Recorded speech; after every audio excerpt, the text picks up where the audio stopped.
Episode 14 of Dragon Ball Daima proves that you can't teach an old Namek new tricks. But that's because he already knows all of them.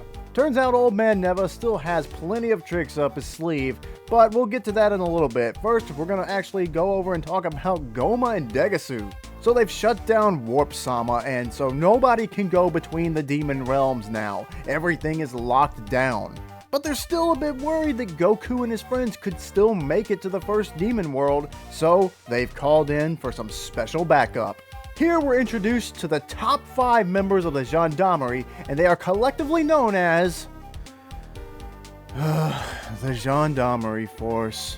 They have energetic personalities, and they have over-the-top intros and poses. They're exactly what you think they are. Now, ever since their debut, the Ginyu Force has been a favorite amongst the Dragon Ball fandom, and for good reason. Obviously, they're based off of Super Sentai, or Power Rangers, and for all the smack talk that they like to do, they actually could back it up on the battlefield. So why are they here? Well, Goma and Degasu have asked them to serve as a last line of defense just in case Goku can somehow still make it down to the first demon world. But the Gendarmerie Force doesn't seem to be too concerned with these threats, especially when they're told that they appear to be children.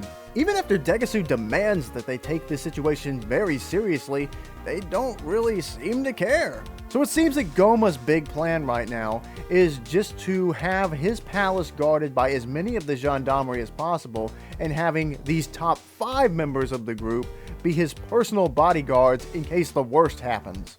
He's still not really doing anything directly. He's letting all these little minions of his run around and do the fighting for him, but at some point he's gonna have to get involved. And where's Dende in all this? Where's Goma hiding him while all this chaos is going down? They have to get Dende involved more in this story, because as it stands right now, he's just an excuse to have Goku go on this brand new adventure.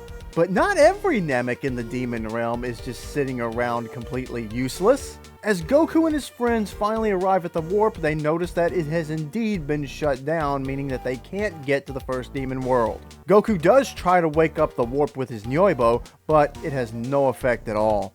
Vegeta asks Hybus if there's any other way to get to the first demon world, but he says nope, because the only other choice they could have had is being blocked off by that magical light barrier. Goku decides to test that theory though, and he uses his Nyoibo's extend ability to try to hit the barrier to see what will happen. Unfortunately, all Goku gets out of this is magical electrocution, which temporarily knocks him out and sends him falling down towards the barrier. I would imagine if Goku's body actually made full contact with the barrier, it could very well kill him. But Neva the Namek steps up to save the day. He starts reciting some kind of magical incantation, and before you know it, the light barriers are completely destroyed. Now, Goku did come to before he got down to the barrier, so he would have just flown off at the last second regardless of what Neva did. But the more we see of Neva, the more interesting he gets. He can create Dragon Balls, he can shorten the wait time after using them, he can call them all to his location, and he apparently can dispel gigantic magical barriers and enhance the strength of the Tamagami that he himself also created.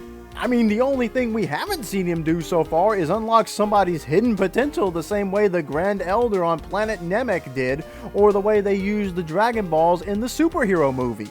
Neva does explain though that he was also the person who put those barriers in place to begin with, and it was to keep people from the first and third demon worlds out of the second. He says that thieves and hooligans would come from the third demon world, and then some of these arrogant, cocky people would come from the first, and it just was impossible to live peacefully with all of this commotion. He says that's part of the reason why the Nameks ultimately decided to leave the demon realm. This makes me think about something that Ponzi says earlier in the episode, when we find out that King Cotton was actually planning to meet them in the first demon world once he gets his own ship. Apparently, even though Cotton is the king of the third demon world, he still doesn't have very much money, so in order to get things like these fancy ships, he's got to go steal them from somebody else, who probably also stole it from somebody else. It definitely feels like there's a bit of a class war going on down in the demon realm. The third demon world seems to be primarily occupied by the poor and working class. There didn't seem to be a whole lot of resources down there, and the ones who held the resources were all pretty shady, so it would make sense if a lot of the people in that world would turn to theft as a way to get the things that they need. The second demon world seems to be mostly middle class. Seems fairly peaceful overall if you ignore the Krakens, but some of the people who live there eat the Krakens. And the first demon world clearly is for the elites of the demon realm. This is where their supreme king lives, for crying out loud. And not only that, but he has a military police that he sends down to the other two realms, and if you don't pay the toll, he'll suck the life out of you literally. I'm really starting to wonder what will happen when Goma falls, because there's going to have to be a new Demon King, and now I'm wondering, could it be Cotton with his experience as a member of the third demon world and somebody that everybody down there looks up to? Could he become the next noble leader of this realm? And perhaps if Neva isn't killed or dies from old age, he could become an advisor to King Cotton. Because I'm definitely starting to feel like the way this series is going to go is that we'll get a new Demon King, he'll be a great leader that everybody loves, and the three demon worlds will actually be unified for the first time in who knows how long. I mean, we already saw how the warps were introduced in order to get around the light barrier, and only members of the higher classes of demon can use the warps in the first place. I mean, it's right there in the show. Goma shut down the only remaining means of transportation that existed, and only the elites could use it, but Neva has opened back up the common transportation that anyone could have used back in the day. So now, before the final battle has even taken place, anybody is free to go between the three demon worlds again. So down they go. Goku and the rest of the gang pile back up into the ship and proceed to make their way down the tunnel. The pressure of the tunnel takes a toll on their ship and they have to bail out, but they safely make it down into the first demon world, but they're almost immediately attacked by the Gendarmerie. Meanwhile, the Gendarmerie Force have gone to the grocery store to buy themselves a load of snacks because I guess they got bored and they must feel at this point that this whole there's a childlike adult super warrior coming to get me and you guys need to take this seriously just seems to be a big joke to them. I guess they feel like Goma and Degasu are just trolling them, but then you have to ask yourself, why is the Supreme Demon King trying to troll me? This scene feels kind of fillerish to me, like they're just trying to pad out the episode and maybe give people a little more time with the Gendarmerie Force and seeing them be a little bit silly, but I actually got really interested when all of a sudden Majin Ku and Majin Du show up. Now, the first thing I thought when I saw them meet with the Gendarmerie Force is that somebody in the Force is going to do something to accidentally upset one of the Majin brothers, and there's going to be a big fight go down, and it could actually be a lot of fun, but we don't get that. Instead, the Gendarmerie Force just sort of brag that they're at such high power levels that they get paid a lot so they can afford to stock up on snacks, and then we see that they're actually broke at the cash register so they can only take a few snacks, but they just kind of leave the Majin brothers alone.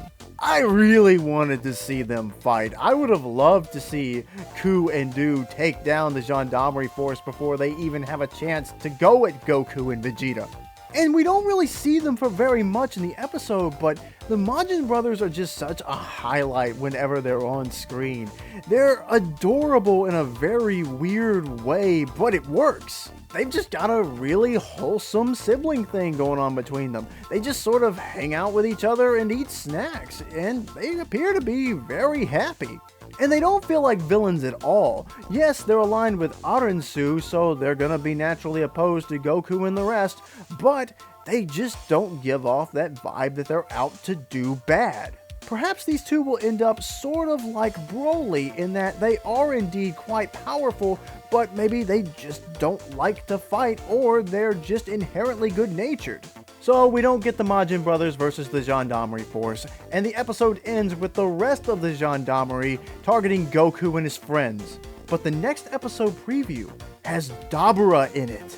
I'm sure this is just going to be a flashback and he's not going to end up being revived. This will be from a time before Babidi managed to brainwash him. But I'm glad we're going to get to see some of Dabura in the next episode. It was always weird that this Demon King was here in the mortal realm during the Buu arc, but That was it. He was just a lackey for Bobbity. Overall, I like this episode more than the last one. We got to see the light barriers finally be destroyed. We learned a little bit more about Neva and the past of the Nameks and why the barriers were there in the first place. And we got introduced to the Gendarmerie Force. I'm actually curious if the Gendarmerie Force are these really powerful warriors, or if this was just meant to be a reference to the Ginyu and nothing else. What do you guys think? Do you like Neva the Namek? Do you like that he has all of these different abilities that make him extremely powerful? What about the Gendarmerie Force? Do you expect these guys to be just as entertaining as the Ginyu Force? Or do you think that there's just no comparing to the original? Thanks for watching this video, I really appreciate it. If you want to support my channel, then be sure to hit that thumbs up button and subscribe to my channel if you haven't already. Now, because they're clearly a throwback to the Ginyu Force, I have to play the song.